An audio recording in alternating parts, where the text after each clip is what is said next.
Assalamualaikum warahmatullahi wabarakatuh. Selamat pagi dan salam sejahtera bagi kita semua. Puji syukur kehadirat Allah Subhanahu wa taala, sampai dengan detik ini kita masih diberikan nikmat sehat, nikmat iman, nikmat kelonggaran untuk bisa mengikuti acara podcast kita siang hari ini. Mbak Lesti, gimana kabarnya Mbak Lesti? Alhamdulillah sehat Mas Pri. Sehat-sehat Mbak ya. Semoga kawan baca juga sehat semua ya Mas Pri. Iya, kita sudah masuk ke minggu kedua bulan puasa Ramadan Mbak. Semoga walaupun tetap puasa, tetap semangat ya. Tetap semangat. Kegiatan pada siang hari ini Iya. Mas Pri. Oke Mbak, kita mungkin mereview sedikit Mbak ya. Aja, karena kan udah sering nih, Sudah Mas, sering ya. kita memberikan asistensi tahunan, Ya, asisten. tapi nggak menutup kemungkinan ada teman-teman BP yang lupa atau karena mungkin memang ketinggalan salah. atur yang baru. Iya, ini. Jadi sobat pajak, seperti yang biasa kita sampaikan bahwa program CCP kan setiap menjelang akhir Maret kan selalu mengingatkan kepatuhan SP tahunan wajib pajak. Nah ini tanggal 27 Maret, Berarti jangan tinggal lupa. berapa hari nih Mas Pri? Tinggal 4 hari lagi Mbak, jatuh tempo SP tahunan, tolong nanti Siapkan ya. siapkan. Jadi kita review tentang masalah SP tahunan. Jadi wajib pajak yang sudah terpenuhi secara subjek dan objektifnya itu kan wajib mendaftar diri sebagai NPWP Mbak. Jadi supaya bisa memenuhi kewajiban perpajakannya sebagai warga negara yang baik kan harus melalui sumbangsi, salah satunya melalui pajak Mbak. Pajak, Nah, ya. di situ supaya kita bisa berkontribusi bagi negara, salah satunya harus mendaftar diri sebagai NPWP. Oh, Nah, daftar NPWP. daftar ya. NPWP dulu Mbak. Sekarang NPWP kan sudah bisa dilakukan secara online Mbak, by IREK. Jadi nggak perlu datang ke Nggak KPP perlu ya, datang Mas Pri, lagi, ya. betul. Lewat online. Lewat online melalui aplikasi IREK. Terus ketika wajib pajak sudah mendaftarkan diri NPWP, nanti wajib pajak untuk memenuhi kewajiban perpajakannya, dia harus menyiapkan penghitungan perpajakannya dulu Mbak. Oh, jadi menghitung sendiri. Menghitung sendiri, ya. self assessment. Jadi WP diperkenankan untuk menghitung terlebih dahulu berapa sih pajak yang akan kita laporkan di SP tahunan kita. Setelah wajib pajak sudah ada penghitungannya, mungkin dari karyawan khususnya, itu kan pajaknya sudah dipotong pemberi kerja Mbak. Ya, jadi Nah, tinggal lapor ya. tinggal melaporkan. Nah, untuk pelaporannya sekarang sudah cukup mudah kan Mbak? Iya. Pakai menu DJP online. Serba online Serba ya, daftar online. NPWP-nya online, kemudian lapor SPT-nya online gitu ya. Betul. Sangat dimudahkan ya Mas Pri ya. Nah, bagi teman-teman wajib pajak yang ternyata SPT-nya dihitung ternyata kurang bayar, Mbak. Iya. Nah, itu sebelum lapor disarankan untuk melakukan pembayaran dulu, Mbak. Dulu ya. Itu Melakukan biasanya kemungkinannya apa ya Mas Pri kalau untuk yang kurang bayar itu? Yang ada kurang sih, bayar ada. biasanya teman-teman wajib pajak yang punya tambahan penghasilan, Mbak. Oh iya, ada tambahan penghasilan. Tambahan penghasilan atau mungkin istri, ada penghasilan, penghasilan lain. terus digabung lagi di mana istri ikut NPWP suami digabung ternyata kurang bayar. Nah, itu nggak menutup kemungkinan walaupun wajib pajak statusnya karyawan tapi ada tambahan penghasilan. Nah, itu bisa jadi Atau SPT mungkin kurang bayar dalam juga. 1 tahun itu dia pindah dari instansi Oh iya, ke betul. perusahaan B gitu ya, jadinya kemungkinan juga bisa kurang bayar ya Mas. Ya, karena aturan akumulatif penghasilan sebelumnya Mbak ya, dihitung ulang dengan mungkin ada PTKP-nya yang kurang sesuai atau mungkin penyesuaian. Nah, itu salah satu yang bisa menimbulkan kurang bayar Mbak. Oke.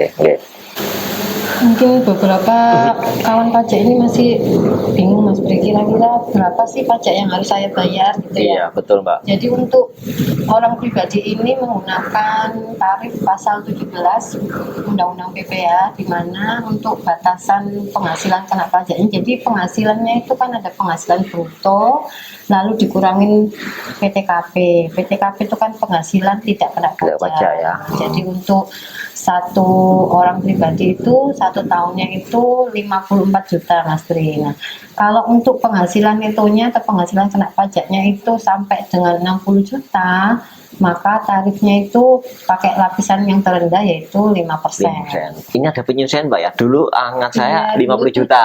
Iya, dulu itu 50 juta. Nah, sekarang dinaikkan jadi 60 juta. Jadi kan betul.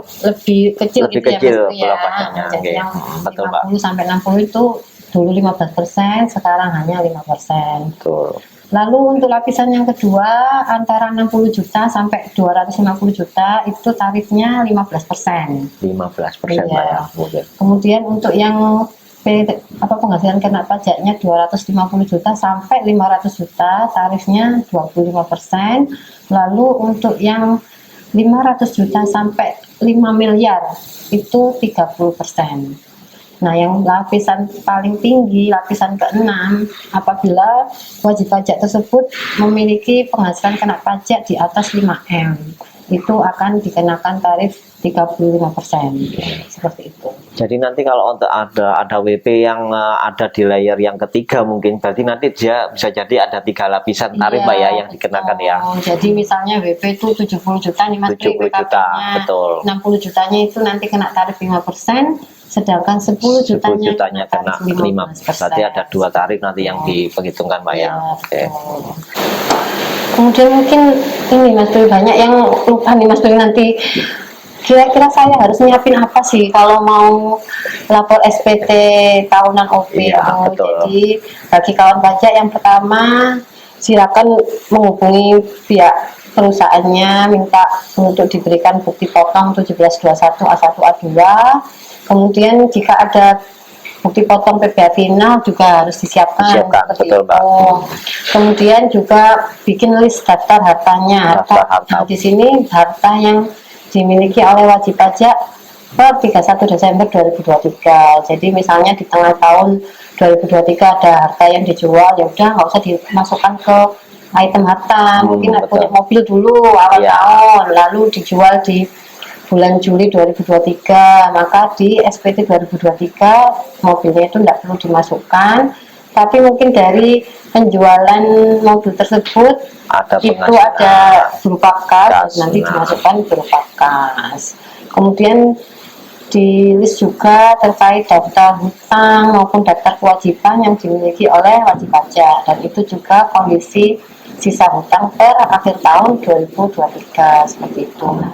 Kemudian yang terakhir terkait daftar keluarga. Nah, di sini bisa menjadi salah satu bahan untuk menghitung PTKP juga ya Mas Bria. Iya, betul Pak. Karena jumlah tanggungannya berapa, itu nanti yang bisa menjadi buat menghitung PTKP. Kalau untuk yang harta itu harta perolehan Mbak ya, yang nilai harta kan ya, betul kalau harta itu harta perolehan, tapi kondisi harta yang dimilikinya per 31 Desember 2023 Mbak ya. Kalau untuk 1721 A1 itu untuk karyawan swasta Mbak ya, karyawan swasta. Kalau yang A2 untuk pegawai negeri atau ASN. Nah, sobat pajak jangan lupa sebelum mengisi SPT tahunan tolong nanti disiapkan dulu dokumen-dokumennya, biar nanti ketika mengisi SPT tinggal input aja. Betul. Ya. Nah, sobat pajak, kita ketahui bahwa di SPT tahunan itu kan ada 3 jenis formulir Mbak ya. Ada formulir 1770 SS yang sangat sederhana, terus 1770S sederhana, dan 1770 yang lebih kompleks. Kita ketahui bahwa 1770 SS itu diakomodir hanya untuk WP yang penghasilan brutonya tidak lebih dari 60 juta Mbak.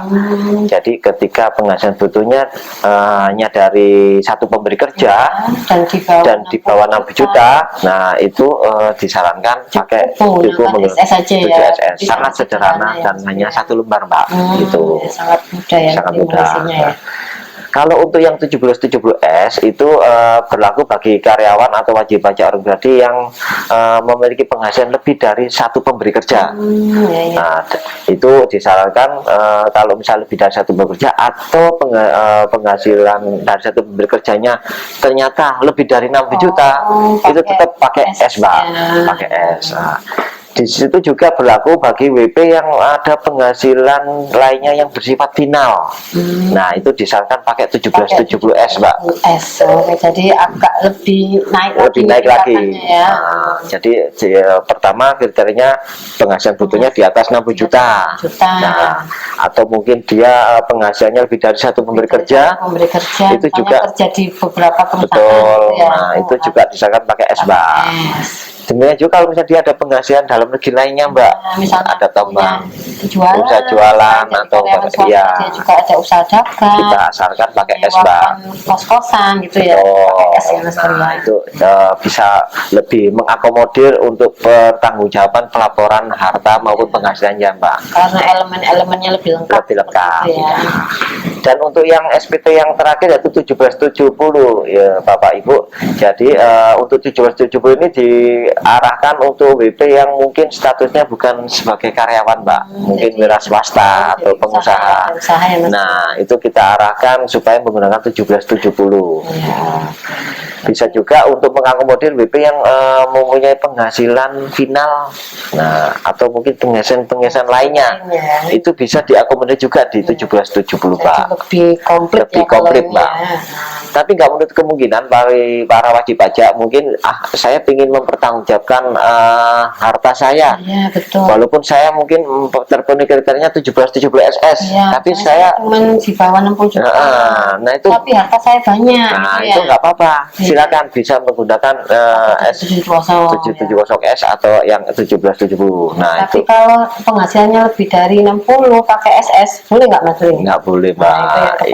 Kalau yang formulir lebih sederhana tapi mau pakai yang lebih kompak boleh, tapi yang kalau harusnya kompleks ternyata lebih rendah nggak boleh. Iya betul sekali Mbak, betul. Lalu terkait mekanisme penyampaian pelaporan SPT tahunan ini ada beberapa macam, yaitu wajib pajak bisa datang langsung ke KPP, kemudian bisa juga langsung lewat online, lewat DJP online. Kemudian untuk wajib pajak yang memang selama ini belum pernah menyampaikan SPT-nya secara online, itu masih bisa diterima secara manual, bisa disampaikan melalui pos maupun jasa ekspedisi, ya seperti itu. Atau bisa juga wajib pajak menggunakan penyedia jasa aplikasi perpajakan. Jadi media penyampaiannya cukup banyak ya untuk wajib pajak dalam menyampaikan SPT tahunannya. Dan ini untuk laporan DJP online-nya 24 jam Mbak ya? 24 jam. 1 kali 24 jam plus 1 kali 7 hari. 7 hari. Ya, jadi tetap wajib standby pajak ya. bisa bebas ya, kapan aja bisa lapor ya, nggak perlu repot-repot datang ke KPP, bisa dilapor di rumah, bisa dilapor di jam 12 malam, jam mungkin 12 malam drakor atau apa gitu. Itu cocok sekali Mbak.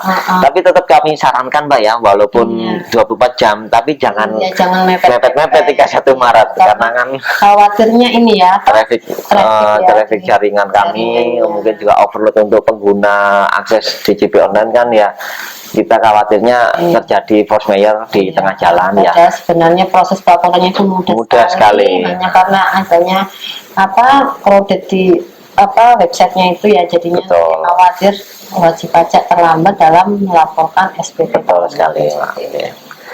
Nah, ketika wajib pajak sudah menyiapkan dokumen-dokumennya, sudah tahu tata cara pelaporannya, sekarang kita langsung ke simulasinya kan Mbak ya.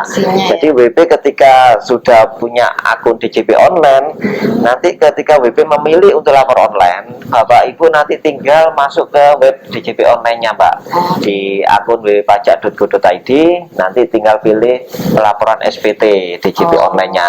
Nah, di situ nanti wajib pajak diarahkan ketika sudah login DJP online memilih jenis SPT-nya Mbak yang tadi kita jelaskan di awal.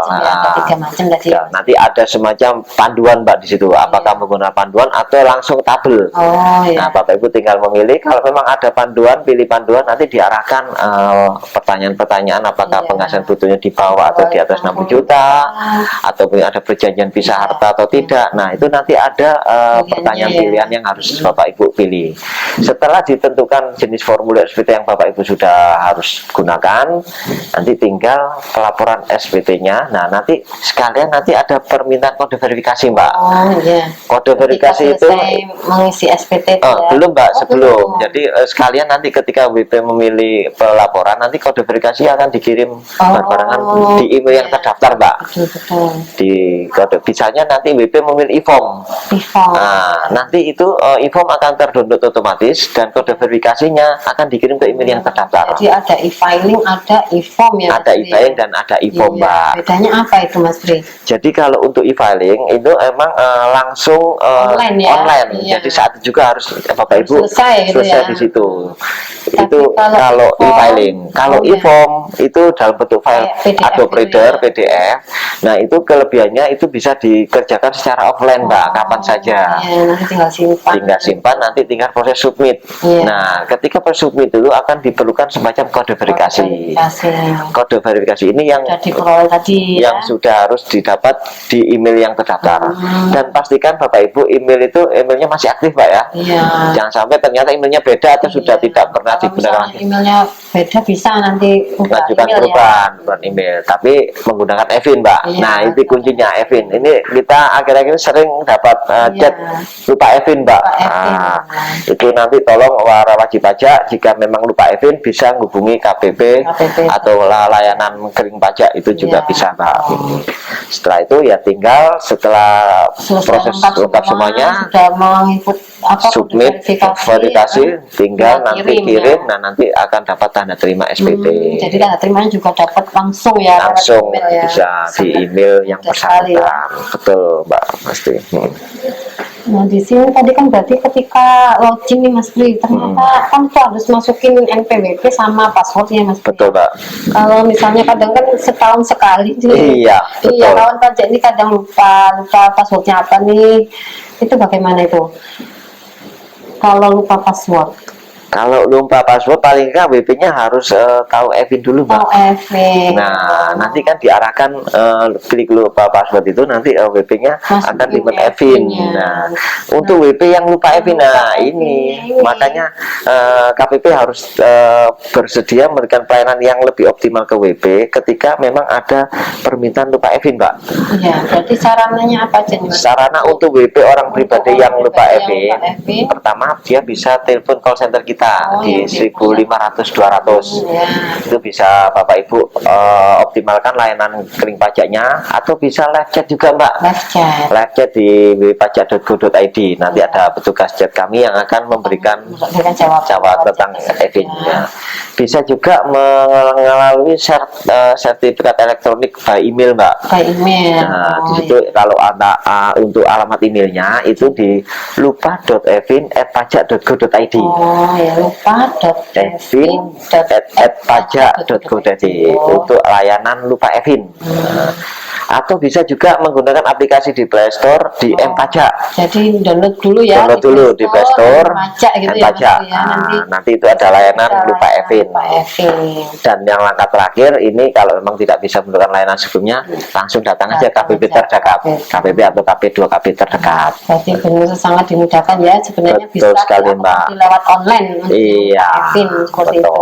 itu. Akan tetapi mungkin untuk yang memang belum punya Evin itu nggak bisa online Mas Tri. Iya, kita harus melakukan aktivasi Evin tersebut ke KPP terdekat. Nah, kalau orang pribadi bisa ke KPP terdekat, sedangkan kalau untuk Evin badan harus ke KPP di mana wajib pajak badan tersebut terdaftar. Jadi ini untuk WP yang baru pertama Mbak ya? Iya, baru pertama memang baru punya NPWP tapi belum punya Evin gitu ya. Iya, betul. Tapi kalau yang lupa punya Evin tapi lupa, itu bisa minta Evinnya secara online. Betul.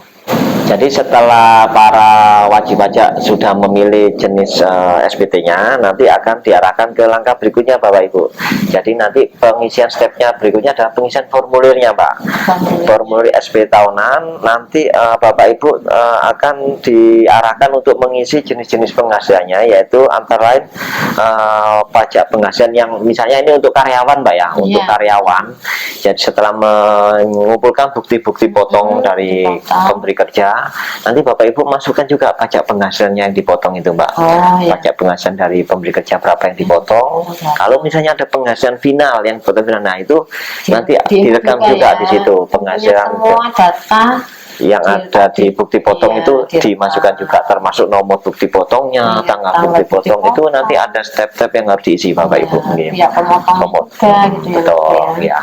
Nah, terus juga untuk harta kekayaan pribadi, walaupun itu atas nama istri, anak, selama memang NPWP atas nama kepala keluarga, itu harus dilaporkan di SPT suami Mbak.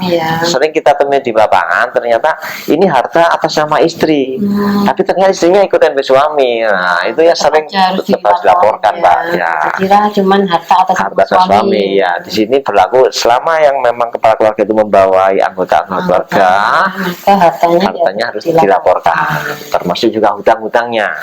Karena di situ juga ada kolom daftar anggota keluarga tanggungan.